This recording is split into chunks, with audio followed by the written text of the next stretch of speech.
Ya, listo, muchas gracias. A ver, entonces, vamos a iniciar justamente con la práctica de hemostasia, ¿no? Em, no sé si es que hay grupos en los que no va a tomar hemostasia y hay otros que sí. Al menos así es como me dijeron. Creo que para el grupo del lunes no va a tomar hemostasia. Sin embargo, igual les recomiendo practicarlo. No es tampoco algún tema, por así decirlo, complicado, ¿no? Son 3 fármacos y un antídoto nada más. Algo así. Bueno, antes que nada, antes de comenzar también. Todas las diapositivas de aquí van a tener ciertas imágenes, por así decirlo, llamativas. ¿Con qué fin lo hago? Para que se puede decir, relacionar las imágenes con los fármacos, ¿ya? Ya me van a entender a lo que voy diciendo. Listo, chicos. Aquí me basé justamente en algo que pasó en la práctica, por así decirlo. El compañero que ven quizás lo conocen, quizás no, pero vamos a comenzar, ¿no? Por si acaso tengo su permiso para poder haberlo dibujado, por si acaso. En la práctica de la hemostasia lo que hemos hecho justamente ha sido sacar sangre directamente a la persona como tal. A ver un momentito. Aquí está. Aquí, bueno, puse solamente algunos detallitos que quizás mencionó, ¿no? La ligadura, en qué vena se da, en la vena media cefálica o la vena media basílica.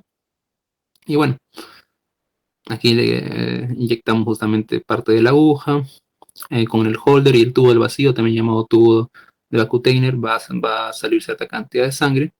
Y finalmente vamos a dividirlo en 4 tubos, ¿no? Contenedores ahí, tubos de Vacutainer. Ahora, una cosa a recalcar aquí es que el tubo se podría decir con la tapita roja, no tenía ningún componente, es decir, solamente era un tubo simple, entonces la sangre al momento de estar en contacto con el tubo y obviamente el contacto con el ambiente se oxida y forma coágulos, ¿no? Se coagula.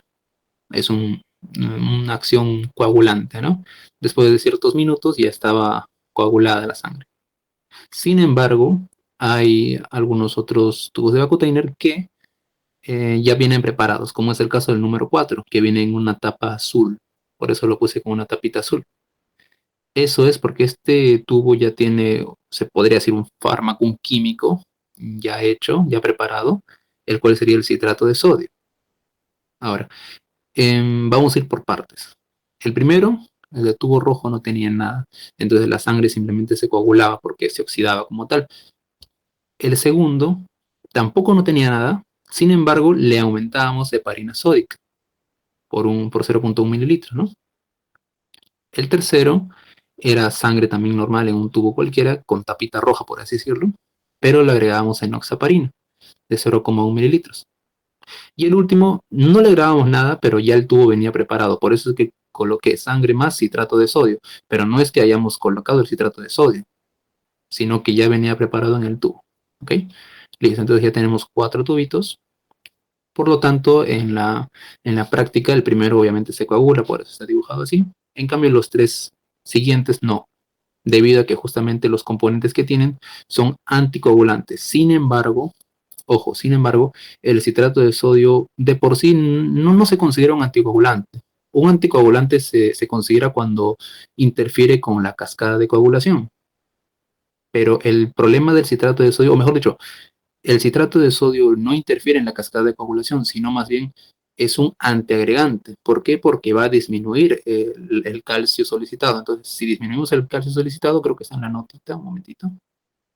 Aquí está, a ver, aquí está. Si disminuimos el calcio, entonces sí, significaría que es un antiagregante, más no un anticoagulante, ¿ok? Pero la acción como tal, la acción de no hacerlo coagular, también se le considera un anticoagulante. Pero más específicamente es un antiagregante porque va a disminuir la concentración de calcio que es necesaria para la coagulación, ¿ok? Porque quela el calcio, quela. ¿Qué significa quelar? Que básicamente va a formar compuestos. Pero eso vamos a verlo más adelante en el mecanismo de acción. Ahora vamos a hablar de la cascada de coagulación, específicamente la vía común. Esto ya es conocidísimo, ya sé que ya hemos hecho esta clase. Factor 10A, aquí vendría el 5A, pero aquí es donde se convierte la protrombina en trombina, también llamado el 2A. Esto yo sé que la saben, por eso lo estoy pasando rápido, ¿no? Y esto de aquí va a convertir, o sea, el 2A, el factor 2A va a convertir el fibrinógeno en fibrina. Se condensa la capa de fibrina y se genera obviamente la coagulación. Sin embargo, aquí tenemos dos fármacos, o sea, los dos primeros que habíamos dicho, ¿no? La heparina sódica y la enoxaparina. Primero la enoxaparina, que es una heparina de bajo peso molecular. Ojo, heparina de bajo peso molecular. Uno de ellos es la enoxaparina, la cual utilizamos. Esta enoxaparina, su mecanismo de acción va a ser agonizar, o mejor dicho, claro, sería agonizar, ¿no? Porque activar, agonizar es casi lo mismo. La antitrombina 3. Esta antitrombina 3 es un subtipo. El subtipo como tal no es necesario saberlo, ¿ok? Porque es un subtipo con números y letras, pero es la antitrombina 3. Este subtipo de la antitrombina 3 va, se podría decir, a bloquear al factor 10A, ¿ok? Por otro lado, tenemos a la heparina sódica, que es otro tipo de heparina, sin embargo, es una heparina no fraccionada. Esta heparina no fraccionada va a agonizar es un tipo de antitrombina 3. Ojo, ambos son antitrombina 3, pero este subtipo de antitrombina 3 se podría decir va a bloquear tanto a la 10A como al factor 2A o también llamado la trombina, ¿no? Entonces se podría decir en su capacidad de anticoagulante va a ser mucho mayor de la heparina sódica, o sea, de la heparina no fraccionada. Es por eso, y ahora vamos a dirigirnos por aquí, porque no es mucho tampoco, no es mucha información. Aquí está. Por eso es que la heparina sódica, o también llamado, o mejor dicho, del grupo de heparina no fraccionada, es mucho más potente. Por lo tanto, al ser mucho más potente, va a tener la contraindicación que, por así decirlo, ¿no? Una contraindicación que puede generar hemorragia. Entonces, a una persona, por así decirlo, una dama que se podría decir está en el periodo de menstruación y todo ello, no puedes darle heparina sódica, ya que puedes aumentarle, obviamente, las hemorragias y demás, ¿no? Incluso en heridas abiertas no se recomienda tanto la heparina sódica. Sin embargo, si es que se da, si por alguna razón el médico llegó a prescribir la heparina sódica y por alguna razón también la hemorragia persiste, entonces el antídoto va a ser el sulfato de protamina.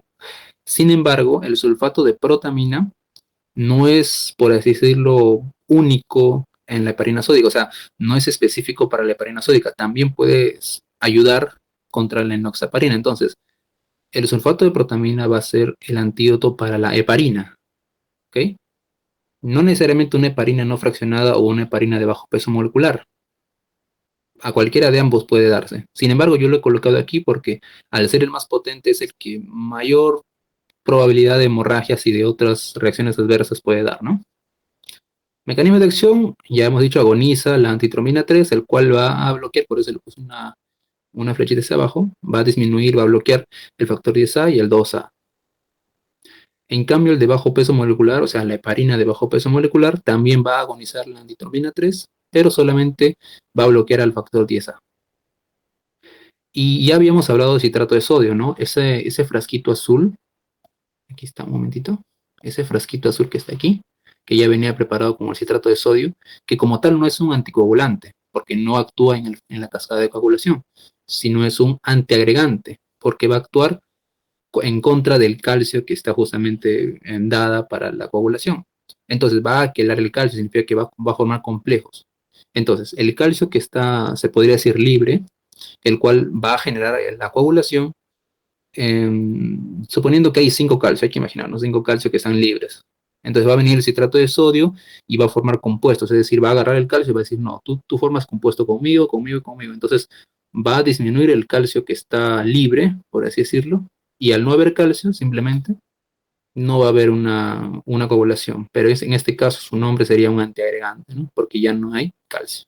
Así simple, quela el calcio. Ese es el nombre, ¿no? Quela el calcio. Listo. No es tan difícil como tal, es algo más fácil. Así que sí, listo. Esa sería la práctica de hemostasia. No es tan difícil, son cuánto, 3 fármacos y un antídoto, nada más. Siguiente. Farmacología práctica del dolor. En la del dolor vamos a ver este de aquí. Primero recordar, ¿no? ¿Qué es lo que pasa directamente con el ratón? Ya sé, esto parece una rata, pero Quise hacerlo más parecido al ratón, ¿no? Lo que le vamos a inyectar aquí vía intraperitoneal va a ser ácido acético, aquí lo he colocado, ¿no? El ácido acético. Este ácido acético lo que va a generar como tal es que ciertos componentes que ahorita vamos a verlo van a liberar prostaglandina, histamina, serotonina, tromboxano y demás, ¿no? Aquí coloqué estas nomás. Estos factores de aquí van a agonizar al nociceptor. Este nociceptor va a llevar justamente esa señalización de dolor a la médula espinal. Y de la médula espinal va a llevarlo justamente al cerebro. El cerebro va a captar esa señal y la va a interpretar, mira, aquí está de azulito, llega justamente a la zona del dolor y la va a, se podría decir, a responder con un estímulo del dolor, ¿no? Ahí está. Ese es el estímulo del dolor. Entonces, si vemos más de cerca, por eso le puse algo rojito aquí, más de cerca es la vía periférica, periférica del dolor porque estamos en la misma zona donde se ha hecho la punción. Vemos que justamente el mastocito va a recibir esos estímulos, ¿no? Por aquí. Ya sabemos cómo funciona, ¿no? El mastocito va a liberar histamina. La histamina ya tiene su otro factor, pero no, nos interesa más el otro, que es la fosfolipasa A2. La fosfolipasa A2 va a pasar por la bicapa fosfolipídica de las células, generando ácido araquidónico. Este ácido araquidónico tiene dos vías. La vía de la COX, o sea, ciclooxigenasa, y la vía de la 5-lipoxigenasa o 5-LEPOX. Ambas vías van a generar ciertos componentes. La vía de la COX, prostaglandinas en su gran mayoría, ¿no? Ya sea inducida o constitutiva, pero prostaglandina. La 5-lipoxigenasa, leucotrienos. Aquí me salió un poco raro, pero leucotrienos, ¿no? Todos estos factores están aquí, mira, prostaglandina, bueno, aquí me faltó leucotrienos ponerlo, pero están todos aquí. Esos son los que van a agonizar a los nociceptores. Por eso es la vía periférica. En cambio, si vemos al cerebro, más de cerca, vamos a encontrar a receptores. ¿Cómo se llaman esos receptores? A ver, aquí está. Esto que es como una U, ¿cómo se llama? La MU, ¿verdad? La MU, no, no es muscarínico, el muscarínico es una M. Este es los receptores MU. No te preocupes, los receptores MU, que son justamente con proteína G, ¿no? Listo. ¿Por qué es importante saber esto? Porque ahorita vamos a ver cómo funciona cada uno de estos y cuál es su potencia. ¿Ok?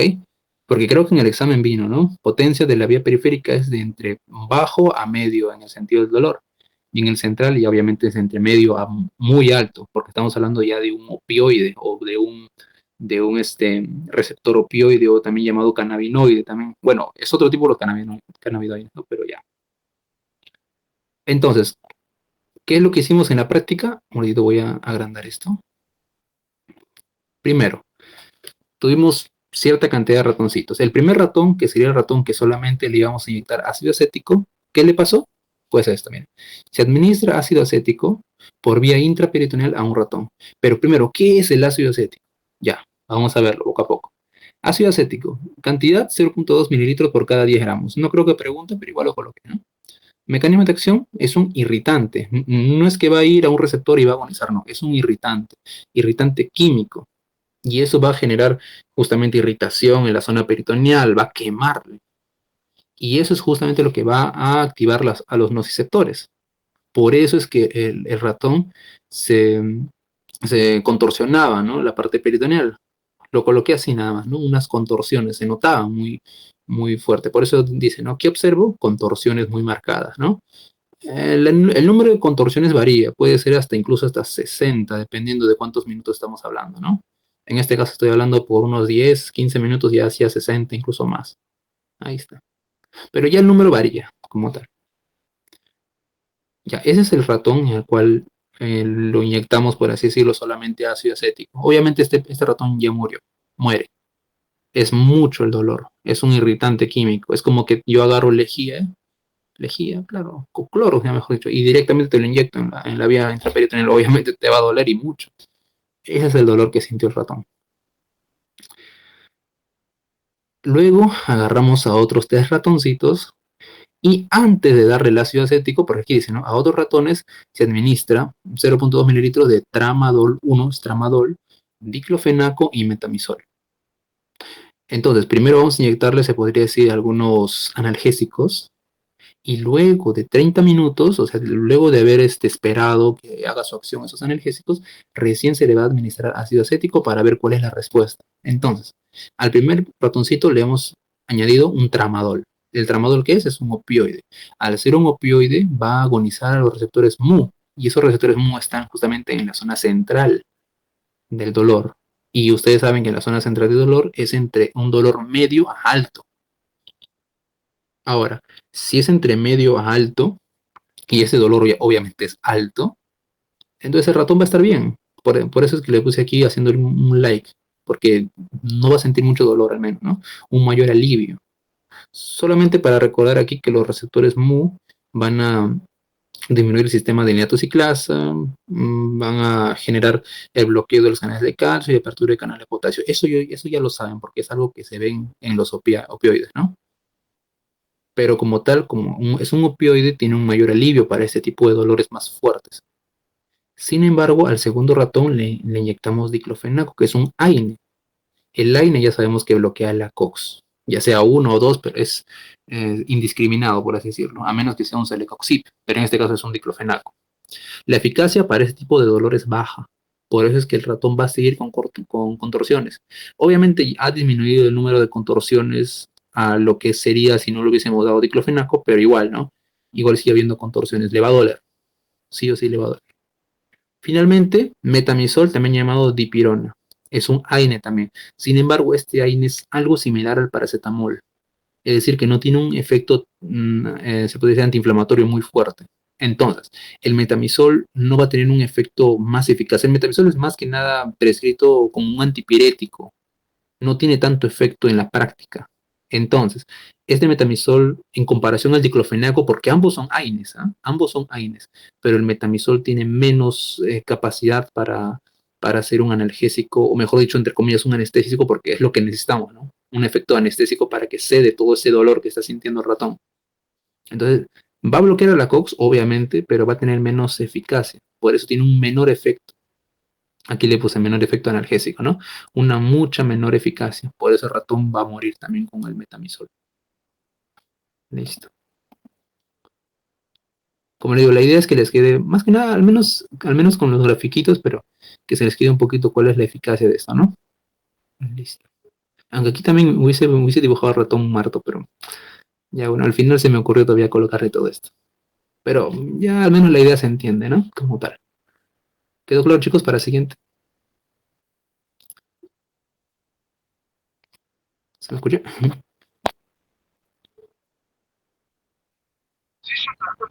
Ok, listo.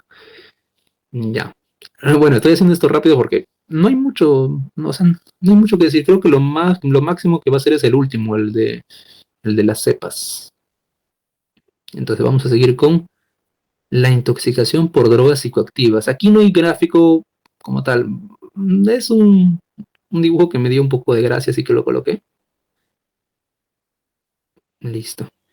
Antes de explicar el tema, no sé si habrá chicos del día lunes que van a dar el examen. Según lo que me había hablado con alguno de los compañeros, es que en el día lunes les había mandado a investigar acerca de los opioides y el signo de estrago, también llamado el estrabismo, es decir, lo que nosotros decimos como virolo. ¿Por qué se da? No sé si alguien me puede corroborar esa información. Yo sé que es cierto, pero quiero saber si es que, además de los del día lunes, también hay otros grupos que le dieron ese trabajo de investigación.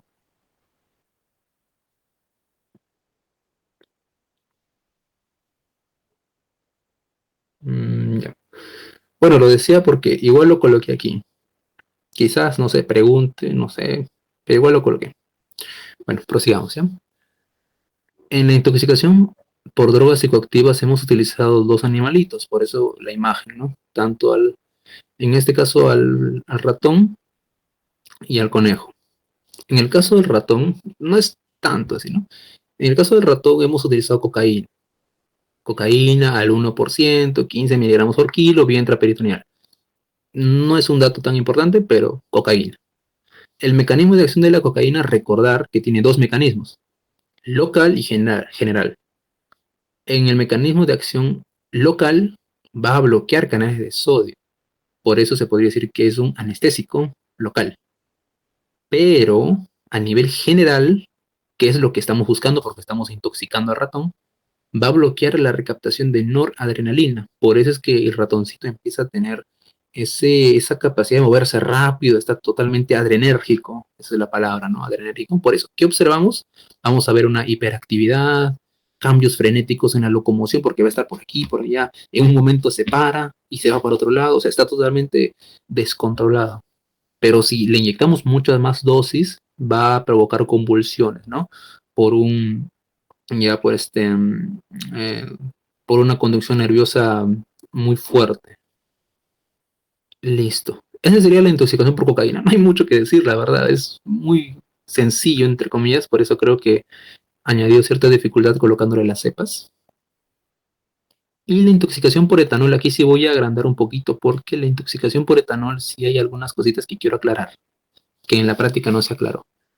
Primero el pisco que compramos, por así decirlo, viene etanol al 40%, la dosis es 2 mililitros por kilo, 3 veces, o sea, inyectarle 3 veces cada 15 minutos vía intraperitoneal.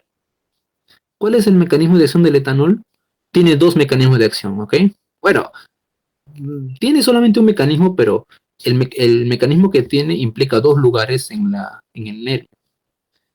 Entonces, el mecanismo de acción es, aumenta la liberación de neurotransmisores GABA, entonces va sí o sí a interferir con los neurotransmisores GABA. Ojo, neurotransmisores, no estoy hablando de receptor. Los neurotransmisores GABA, las cuales se exocitan por las neuronas GABA, ¿ya? Esos neurotransmisores GABA van a ser mayormente liberados gracias al etanol. Es por eso que la persona cuando consume alcohol empieza a estar como sedado, ¿no? Pero no solamente eso, sino también que va a inhibir la liberación de glutamato. El glutamato también es otro neurotransmisor, pero este neurotransmisor es más excitatorio, o sea, es más para la respuesta normal, por así decirlo. Entonces, si va a inhibir el glutamato y a la vez también libera GABA, entonces su efecto es mucho más fuerte.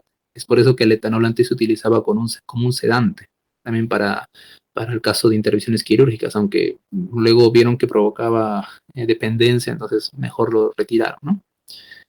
Entonces, ahora bien, vamos a las dosis. Primera dosis, ¿qué observamos? En la primera dosis observamos que disminuye la actividad motora, empieza como que a querer cansarse, se echa, estar más tranquilo, más dócil, ¿no? En la segunda dosis ya vemos ataxia, descoordinación al caminar, ¿verdad? Una relajación de esfínteres, ahí vemos mayores creaciones. Creo que los que estuvieron en la práctica han visto cómo el conejo empieza a generar más secreciones, ¿no? Y finalmente en la tercera dosis ya es sedación general. Aquí, bueno, aunque mejor debería ser total, pero bueno, una sedación general. El conejo está totalmente inmóvil, dormido. Eso es lo que hemos observado. Sin embargo, hay que tomar en cuenta que hay reacciones adversas o efectos adversos. Los principales efectos adversos del etanol van a ser que inhibe la gluconeogénesis.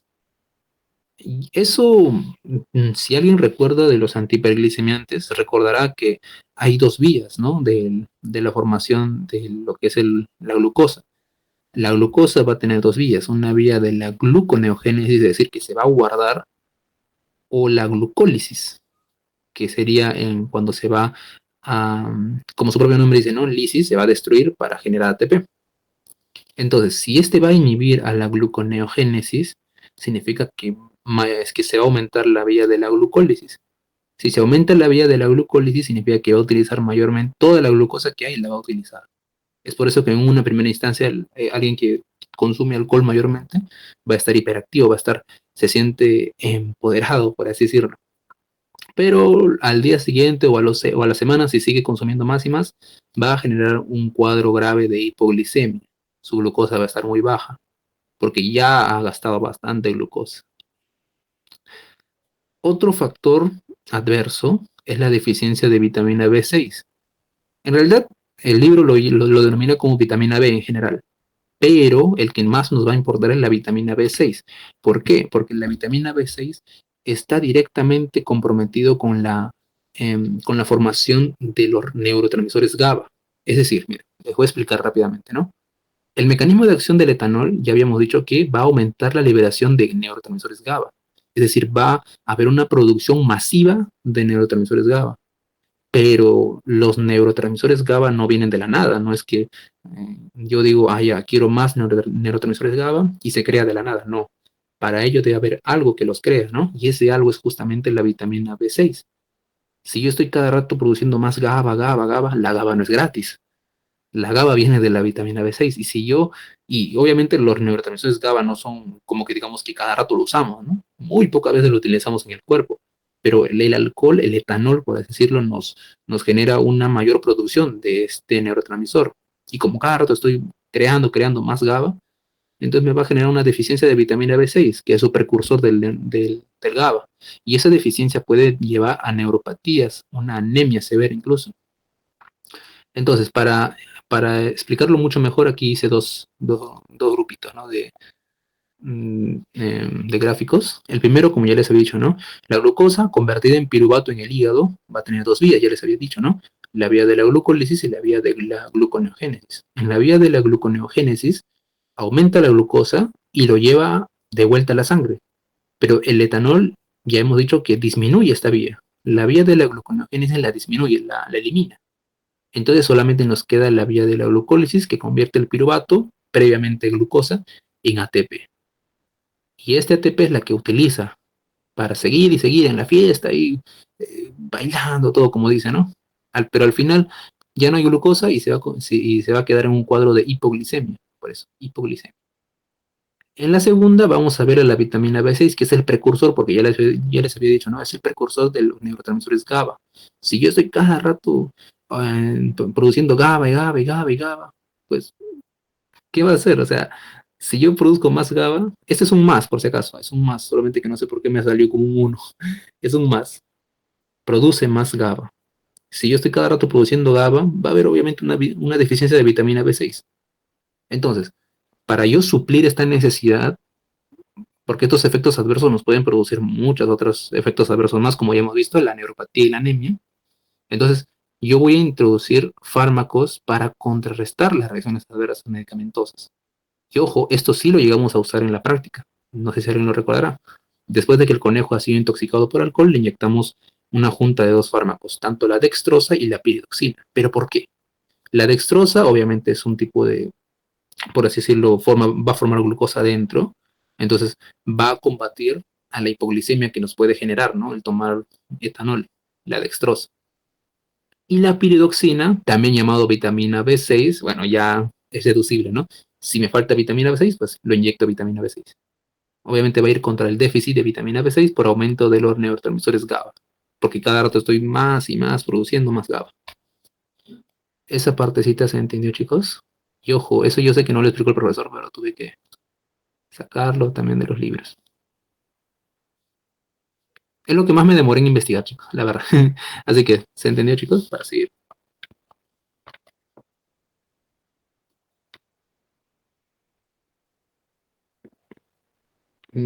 Listo. Prosiguiendo, a ver, ya, en la última práctica, ¿no? De fármacos antihiperglicemiantes. Aquí sí me puse un poquito más chistosito y le puse un meme. Así que no se rían, ¿sí, chicos? Aquí está. Le tocó el tiempo a la rata. El hecho de que la rata sufra. Pero primero vamos a recordar cómo se da.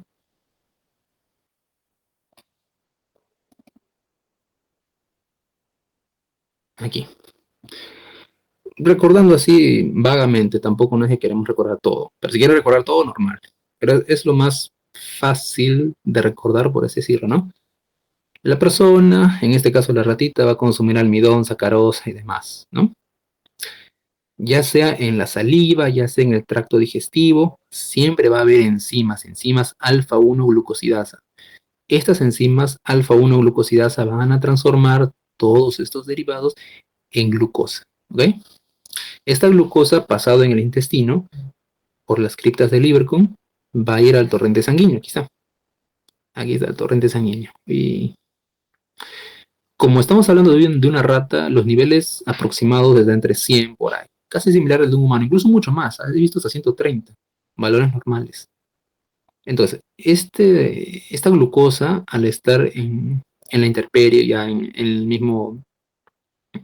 las mismas venas, arterias preferiblemente, va a pasar a sus canales GLUT, en el caso GLUT2, ¿ok? En las células beta de los islotes de Langerhans, páncreas. Aquí la glucosa se va a convertir en ATP. El ATP va a cerrar los canales de potasio. Estos canales de potasio, al haber sido cerrados, va a haber un aumento de iones potasio. Este aumento de iones potasio hace que la célula se despolarice y genere apertura de canales de calcio. Los canales de calcio van a generar que el calcio entre del extra al intracelular. Al haber un aumento de calcio, recordar que calcio en células musculares hace contracción, en, o sea, básicamente el calcio donde va a estar siempre va a generar el efecto positivo, ¿no? En células nerviosas, excitación, y en este caso en células excretoras va a generar exocitosis. En este caso, al ser una célula excretora, va a generar exocitosis de insulina, ¿no? La insulina va a ser exocitada.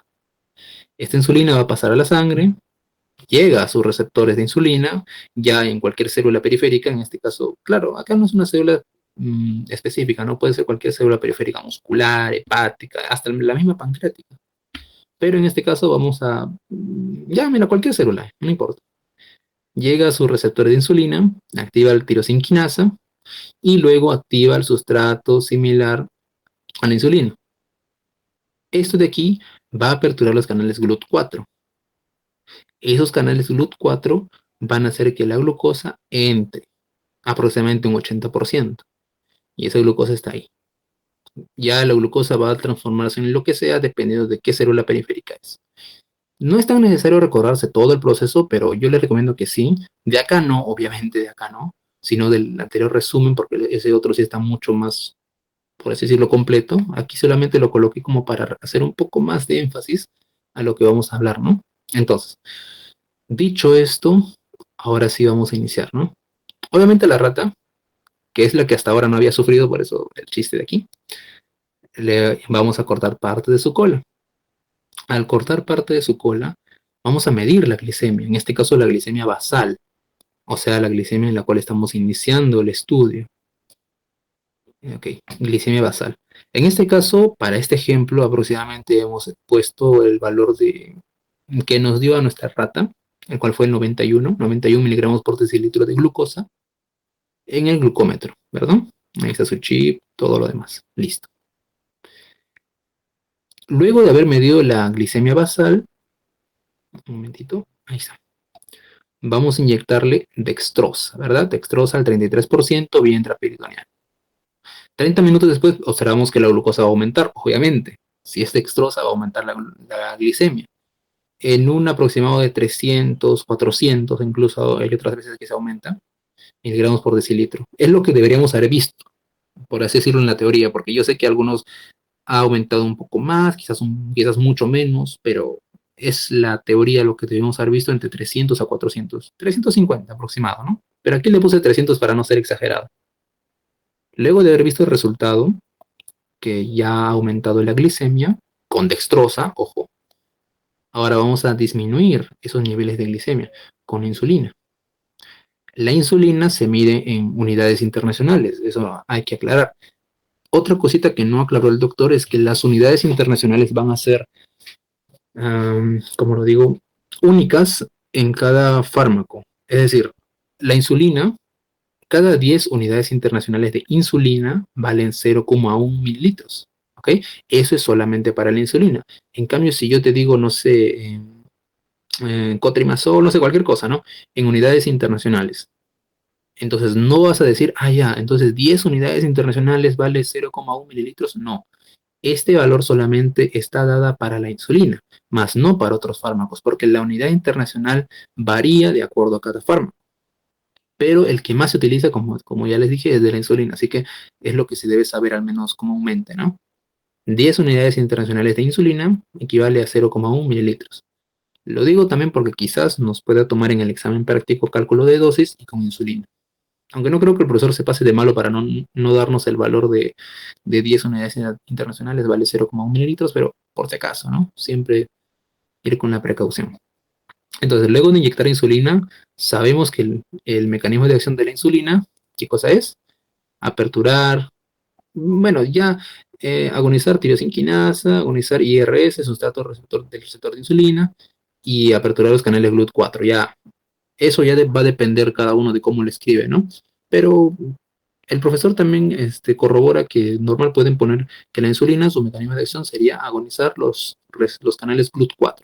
Para resumir, para no estar diciendo tirosinquinasa activa, activa sustrato receptor de insulina, ¿no?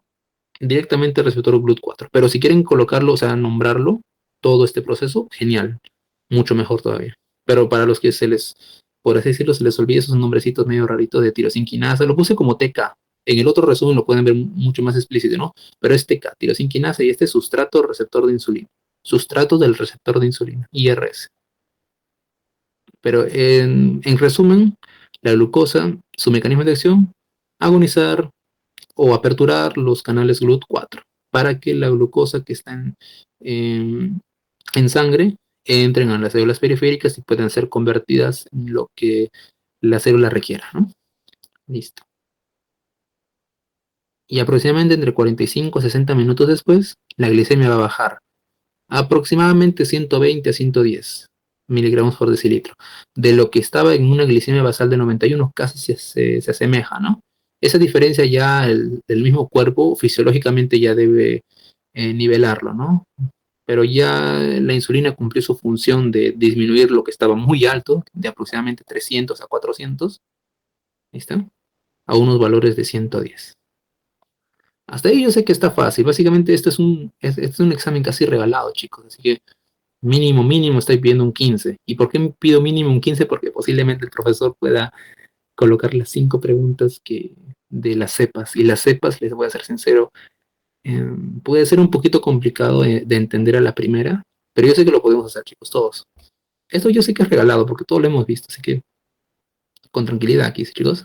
Aquí viene la cosa, aquí quiero que presten mucha atención, ¿ya? Aquí ya se acabaron los memes y todo. Fármacos, farmacología práctica de las cepas resistentes y antimicrobianos. Mentira, chicos, todavía no se acabaron los memes. Solamente puse estas imágenes de aquí para que puedan, ya saben, ¿no? Relacionar ciertas imágenes con algunos fármacos. Pero bueno, es solamente uno nomás, no se asusten, solamente es una hoja.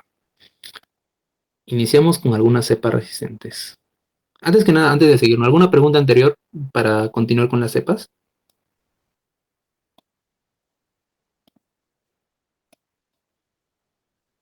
Chicos,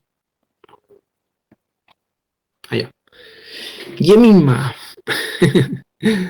Ya, listo. Las cepas resistentes y antimicrobianos. Vamos a ver primero las cepas, ¿no? La cepa BRE.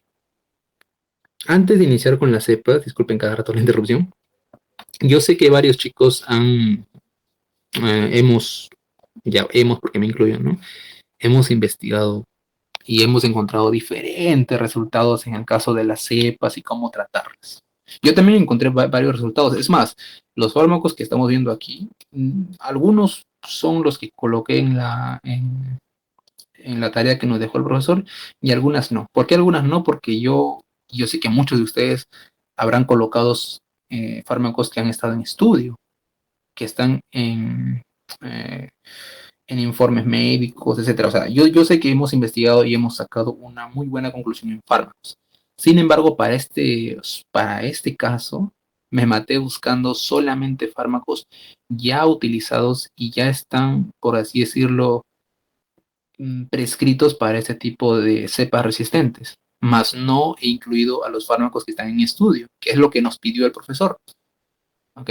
El profesor nos pidió fármacos que son verdaderamente fuertes, o mejor dicho, en estudio, lo más reciente. Pero en este caso he colocado los fármacos principales, los prototipos, por así decirlo, para estas cepas. ¿Ok? Entonces, para tampoco no colocar una lista tremenda, porque yo sé que el profesor no es de querer listas tremendas de fármacos, él quiere lo más compacto y lo más preciso, ¿no? Para esto. Entonces, sí, chicos, esto es un trabajo de investigación, así que quiero que presten atención. Cada uno de los fármacos tiene también una explicación de por qué se da. Ahora sí iniciamos, ¿no? El BRE. ¿Qué es el BRE? Es el enterococo resistente a vancomicina. La vancomicina, y escuchen bien, ¿eh? La vancomicina es muy, muy eficaz para lo que son gram positivos. no tanto para gram negativos, sino gram positivos. ¿Por qué? Porque interfieren en la pared celular. Ahora, la vancomicina es un fármaco que solamente se utiliza nosocomialmente. No es que vas a ir a la farmacia y vas a decir, ah, señor, deme 3 blisters de vancomicina. No, la vancomicina solamente se utiliza intrahospitalaria. Pero, ¿qué pasa? Que algunas cepas, específicamente el enterococo, van a ser resistentes a esta vancomicina. Y cuando es resistente, pucha, es un lío a veces, ¿no? Sin embargo, como no he dado esa clase de antibióticos, ya bueno, pero cuando lo dé lo voy a decir, ¿no? Pero igual ahorita lo digo también. Si no me funciona, si yo no puedo atacar a la pared, entonces, ¿por qué mejor no me voy a otro lado? En este caso al ribosoma. De ahí viene el fármaco, ¿no? El fármaco que vamos a utilizar es el linezolid, el cual va a ser un fármaco que va a intervenir en la producción de proteínas en el ribosoma del nivel 50S. Por eso está una flechita hacia abajo y 50S, ribosoma 50S. Es el primer fármaco opcional que tengo para ese tipo de cepas resistentes a vancomicina, en este caso al enterococo. Pero si tampoco no me sirve esto, suponiendo, ¿no? Entonces también puedo optar por una daptomicina. La daptomicina ya no va a ir a la pared, sino va a ir a la membrana. Que aquí creo que se ve un poquito del gráfico que vamos a ver más adelante. La pared es un poco más externa y la membrana más interna. Ya sé que puede haber variaciones, que puede tener doble membrana, una membrana más por aquí, pero es la imagen general de las bacterias, ¿no? Que la pared esté externa y la membrana interna. Ya sé que otras tienen una membrana más externa, pero ya son otras variaciones, ¿no? Pero sí, la daptomicina va a inhibir la síntesis de la membrana celular y por lo tanto va a debilitar a la pared indirectamente. Y eso pues obviamente puede ayudar a combatir este enterococo resistente a vancomicina, porque la vancomicina ya no va a tener efecto ahí. Listo. ¿Ven? Otro tenemos el MRCA, el Staphylococcus aureus resistente a meticilina. ¿Y qué es la meticilina? La meticilina no es más ni menos que es un tipo de penicilina. ¿Y por qué no solamente ponen Staphylococcus aureus resistente a penicilina? ¿Por qué no lo ponen así? Porque uno, la penicilina no está barata. Así de simple. La penicilina, a ver, lo puedo explicar así, ¿ya? La meticilina es un tipo de penicilina el cual no se utiliza para combatir enfermedades. Y ustedes me dirán, pero un antibiótico que no se utiliza para combatir enfermedades, entonces ¿para qué sirve? Sirve para medir la resistencia. Si una bacteria es resistente a la meticilina, entonces lo más probable es que ya sea resistente a todos los tipos de penicilina. Porque la meticilina es un fármaco, por así decirlo, barato, primero, es lo barato, utilizado mayormente en antibiogramas, o sea, en pruebas de resistencia de microbios, de bacterias, ¿no? Y básicamente por eso, ¿no? La meticilina, si la bacteria sale resistente a meticilina, pues lo más probable es que ya sea resistente a todos los tipos de penicilina que hay, ¿no? Amoxicilina, todas esas cositas. Entonces, si ya es resistente a todas las penicilinas y la penicilina ataca partes de la pared y membrana, entonces los fármacos que yo voy a utilizar directamente, ojo, eso sí es un término que a mí me gusta decirlo, ¿no? Si no te funciona la penicilina, vete a la vancomicina. La vancomicina va a tener un efecto mucho más potente que la penicilina. No son de la misma familia, pero tiene un efecto similar, pero la vancomicina es mucho más fuerte, mucho más potente. Entonces, si es resistente a meticilina y es gram positivo, directamente vancomicina, no hay nada más que decir. Vancomicina. La vancomicina es la que manda acá. Entonces, la vancomicina, ya habíamos dicho, inhibe la síntesis de pared celular. ¿Ok? Para este tipo de Staphylococcus aureus resistente a meticilina, vancomicina, el vancogot, como otros lo llaman, ¿no? Pero quizás también puedes añadir el linezolid y daptomicina, el cual son los que hemos visto aquí anteriormente, ¿no? Linezolid y daptomicina, que en este caso uno contra el ribosoma y otro contra la membrana. Pero principalmente la vancomicina cuando es resistente a meticilina. ¿Ok? Listo. Prosigamos.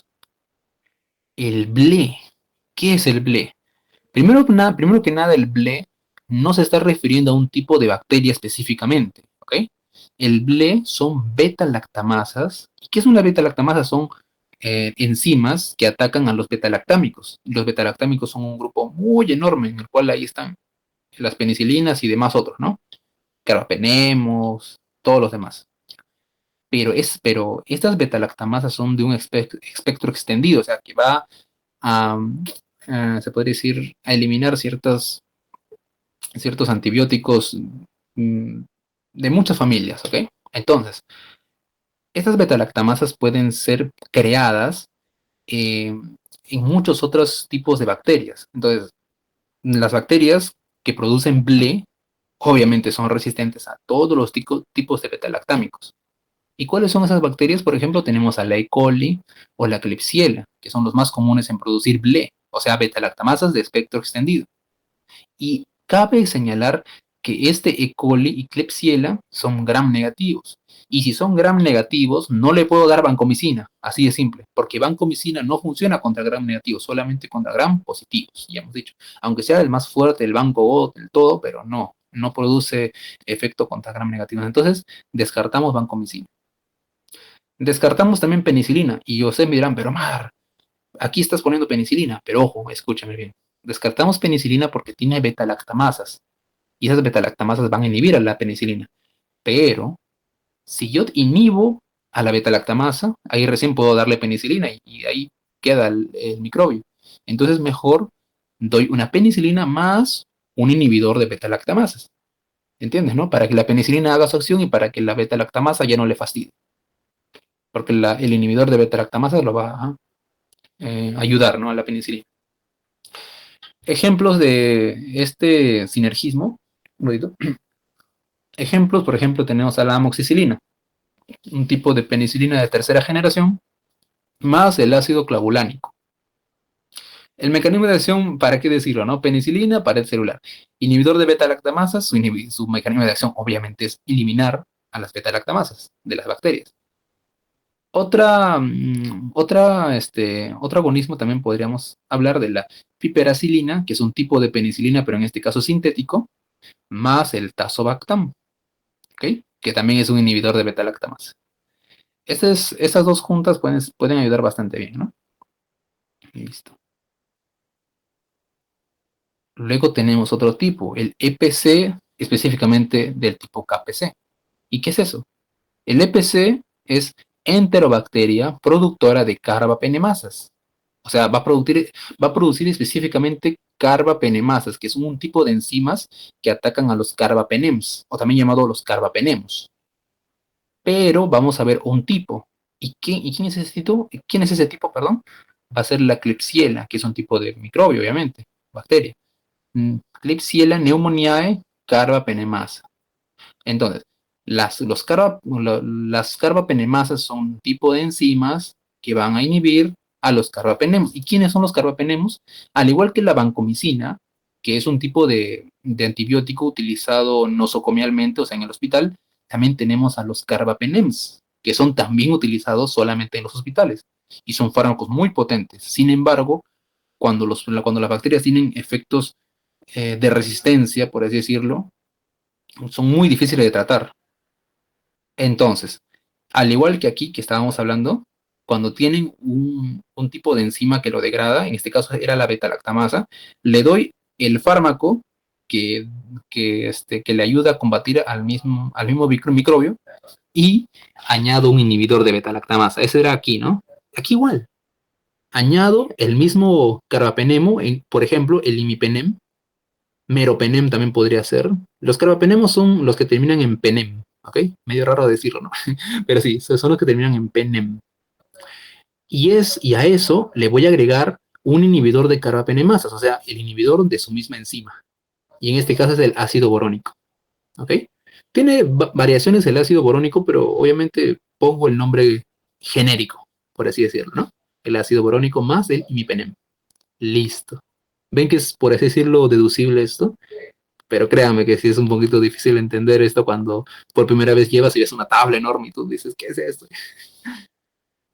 Y finalmente tenemos la variación del parse. Parse, ¿no? Medio raro, ¿no?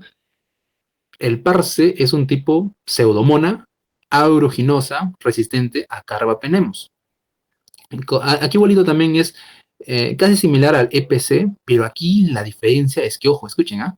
La diferencia en el primero era que producía carbapenemasas, que era una enzima, pero aquí me dice que es resistente. Entonces, aunque yo le dé otro tipo de fármacos, suponiendo que produzca carbapenemasas, ya es resistente. O sea, puede ser resistente ya sea porque tiene enzimas o ya sea porque tiene otra función de resistencia como bombas de flujo, esas bombitas que se acuerdan que el profesor había dicho que cuando el fármaco viene dentro de la bacteria y la bacteria lo expulsa, o sea, puede también ser un tipo de resistencia, no necesariamente es productora de enzimas. Entonces, yo no puedo asegurar que produce enzimas, solamente puedo asegurar que es resistente, nada más. Para eso vamos a tener eh, una combinación de fármacos, ¿ok? Piperacilina más tazobactam. ¿Y dónde he visto eso de piperacilina más tazobactam? Está aquí, mire. Piperacilina, que es un tipo de penicilina, más tazobactam, que es un inhibidor de beta-lactamasas. ¿Y por qué le doy esto? Si aquí me dicen que es resistente a carbapenemos, porque quizás yo no le puedo dar un carbapenemo porque yo sé que va a ser un resistente a carbapenemos, ya sea con enzimas o con bombas de flujo o lo que sea. Entonces mejor yo le doy una penicilina y un inhibidor de las betalactamasas, porque los carbapenemasas también son un tipo de betalactamasas. Pero, como ya les había dicho, no necesariamente es productora de enzimas. Entonces, si esto no funciona, o sea, si la bacteria no ha producido enzimas, esta junta de fármacos no va a funcionar, obviamente. Entonces, para eso, si no funciona el primero, entonces lo segundo, polimixina E, también llamado colistina. Esta polimixina E, o también llamado colistina, va a alterar la permeabilidad de la membrana celular. Entonces, esta bacteria que era resistente a carbapenemos ya no va a tener nada que hacer con la polimixina, porque la polimixina no va a alterar nada de dentro, sino va a ir directamente a la membrana y le va a abrir poros, ¿ok? Como unos poros. Y eso va a generar que haya una permeabilidad distorsionada y explote, apoptosis. ¿Ok? Listo. Esas son las cepas. Ahora vamos a ir a los siete, creo que son siete o ocho. 1, 2, 3, 4, 5, 6. No, son siete. A las siete, a los siete antibióticos que nos había mandado, de los cuales algunos ya estábamos hablando previamente, ¿no? Así que vamos a ir. Esta es la bacteria, las presento. Sus partes, rápidamente, las más principales son pared celular, la externa, ¿no? Membrana celular, la interna, más delgadita. El ribosoma, ya sea 30S o 50S, que es productora de proteínas, ojo. Y el núcleo, que puede ser nucleolo también, dependiendo. Puede contener ADN o ARN. El ARN puede ser mensajero o de transferencia. ¿Ok? Ahí está. Ahora vamos a ir directamente a los antibióticos, su mecanismo de acción y algunas rounds principales. Hay que aclarar que todos los antibióticos van a tener reacciones adversas gastrointestinales, van a tener sudoración diurna, etc. Esa es una reacción adversa muy general. Por eso es que no lo coloque aquí. Pero dudo que también lo pregunte. Lo que sí puede preguntar son reacciones adversas únicas. Las reacciones adversas únicas sí los coloque, así que tranquilos. Primero la colistina, la polimixina E, la que habíamos dicho que era la nueva, ¿no? Al final. La colistina o polimixina E, ya habíamos dicho que producía poros en la membrana celular. Aumentaba la permeabilidad en la membrana externa, abriendo poros, ¿ok? Por la unión a sus lipopolisacáridos dentro, ¿no? Por eso es que destruyen la membrana celular. Así de simple, destruyen membrana celular por aumentar la permeabilidad. Nada más, ¿ves? No está algo tan difícil de memorizar, la colistina. La fosfomicina, que es otro fármaco que nos mandó a investigar, inhibe la enzima enolpirubil transferasa, es decir, parte de una enzima que ayuda a la síntesis de pared celular. Es por eso que al inhibir a esta enzima, la síntesis de pared celular la rompe. Y ustedes me dirán, pero ¿por qué si la pared ya está ahí? ¿Por qué la va a romper si solamente está inhibiendo la enzima? Es porque, como todo ser vivo, cada vez se va regenerando. Nuestra piel se regenera. Nuestra piel no es la misma de hace media hora, cada vez se va regenerando, igualito a la bacteria. La bacteria para regenerando la pared. Si no hay esta enzima, no hay regeneración y por lo tanto poco a poco, en menos de unas horas ya está muriendo. Mayormente es utilizado en ITU, en infecciones tractourinarias o incluso también en infecciones gastrointestinales, ¿ok? La fosomicina. Es muy potente. Sigue la tigecyclina. La tigecyclina, mecanismo de acción, es un tipo de tetraciclina, y con eso ya les digo todo, que inhibe al ribosoma 30S. ¿Ok? Aquí está. Y si inhibe el ribosoma su función es la síntesis de proteínas. obviamente la va a disminuir. Tigecyclina disminuye síntesis de proteínas, así de simple, en el 30S. Vancomicina, vancomicina ya le había dicho que es el fármaco principal, es un fármaco utilizado cuando la penicilina no sirve y cuando la bacteria es gram positiva. Entonces, la vancomicina, el vancobots, por así decirlo, el mecanismo de acción en síntesis es disminuir la síntesis de pared celular. Pero ¿cómo así? Es un poco más complejo, les voy a aclarar, porque el mecanismo de acción de la vancomicina tiene muchas partes químicas, pero resumiendo, va a bloquear la acción de la transpeptidasa. Perdón la letra, pero tenía que hacerlo pequeñito porque si no me iba a pasar la hoja, pero bloquea la acción de la transpeptidasa. ¿Y cómo así? Porque va a interferir las uniones de alanina. Ojo, doble, ¿ya? Aquí coloqué uno nomás, pero es doble. Uniones de alanina.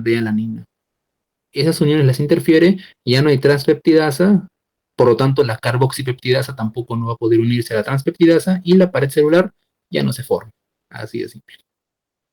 Las reacciones adversas de la vancomicina es el síndrome del hombre rojo. No, lastimosamente no les puedo colocar una imagen aquí, pero quiero que lo busquen. El síndrome del hombre rojo es cuando se te forman ronchas en todo el cuerpo y es por una reacción adversa de un tipo de hipersensibilidad a la vancomicina. ¿Ok? Búsquenlo, es muy interesante, del hombre rojo. Luego tenemos a la bacitracina. El mecanismo de acción de la bacitracina va a ser la inhibición de los peptidoglicanos, que interfieren obviamente en la síntesis de pared celular. Así que también va a inhibir la síntesis de pared celular como tal. Listo. Nitrofurantoína, su nombre, ¿no? Su nombre. La nitrofurantoína va a generar radicales libres, o sea, cuando la nitrofurantoína entra en la bacteria, va a ser oxidada por, obviamente, el oxígeno que está dentro, y ese oxígeno va a activar a la nitrofurantoína. Entonces, cuando entra en contacto con el oxígeno intrabacteriano, va a generar radicales libres, y estos radicales libres son un tipo de químicos que van a generar destrucción rápida, pero aquí específicamente van a generar destrucción a los ácidos nucleicos, o sea, parte del ADN o ARN, dependiendo de cuál bacteria sea. Si va a producir daño al ADN o al ARN, entonces ya no va a haber, o sea, disminuye la síntesis de ácidos nucleicos y como tal lo mata, ya directamente matas al ADN, matas todo. Mayormente utilizado en cistitis o infecciones del tracto urinario, ¿no? Y luego tenemos a la rifampicina. Rifampicina, memorízentelo siempre, porque la rifampicina es un fármaco muy utilizado, mayormente en parte de los hospitales, ¿no? Cuando vayamos a clínica todos, porque sí, todos vamos a ir, chicos. La rifampicina es un tipo de fármaco del grupo de las rifamicinas. El mecanismo de acción es bloquear el ARN polimerasa. ¿Y qué es el ARN polimerasa? El ARN polimerasa es un precursor del ARN mensajero. Si no hay ARN mensajero, no va a poder actuar con el ARN de transferencia para poder hacer la síntesis de proteínas. Entonces va a disminuir la síntesis de proteínas. Así de simple. Disminuye la síntesis de proteínas. Aquí está. El ARN mensajero lo coloqué aquí, ¿no? Pero también puede estar en el parte del ribosoma, ojo, ¿sí? Porque el ARN mensajero también se forma parte en el ribosoma. Listo. Pero ojo, no bloquean al ARN mensajero, sino a su precursor, el ARN polimerasa. ¿Okay? La reacción adversa, sin embargo, es un poquito feita porque la persona va a tener coloraciones naranjas, ya sea en la orina, en la lágrima y el sudor. Imagínate, sudar naranja, medio rarito, ¿no? El hombre mandarina te diría. Bueno, y es más utilizado, perdón, aquí lo coloqué con lápiz, pero no, me olvidé de borrarlo bien, perdón. Es utilizado principalmente contra la TBC, la tuberculosis, así que ojo con eso, ¿sí? Van a tener este fármaco siempre de cabeza contra la TBC, a menos que el Mycobacterium tuberculosis, que es la bacteria del TBC, sea resistente a rifampicina. Ahí sí ya fuimos, ya. Vamos a tener que buscar otras alternativas. Pero por ahora, rifampicina utilizado contra la TBC. ¿Sí, chicos? Listo. ¿Ven? Ya sé, chicos, esta es la parte un poco más compleja, pero sí se puede, chicos, vamos, sí se puede. Con fuerza todo, ¿sí? Básicamente eso sería todo, ¿ven? No es tan complejo. Mira, lo demás, de aquí para atrás, fácil, es facilísimo. Hasta me di el tiempo para colocar algunos chistes para que se queden bien los fármacos. Pero aquí sí viene lo que más quiero que entiendan, ¿sí? Así que mucha concentración aquí. Si tienen alguna otra información, genial, estúdienlo, porque esto de antibióticos es mucha, mucha, mucha información. Así que sí se puede, ¿ya? Bueno, chicos, eso sería todo. En breve le voy a pasar la diapositiva, o sea, el PDF, y Jean-Pierre ya les pasa el video, ¿sí? Ya terminaste de grabar, ¿verdad, Jean-Pierre? Me avisas cuando termine de grabar porque quiero hablar algo importante con los chicos que están aquí.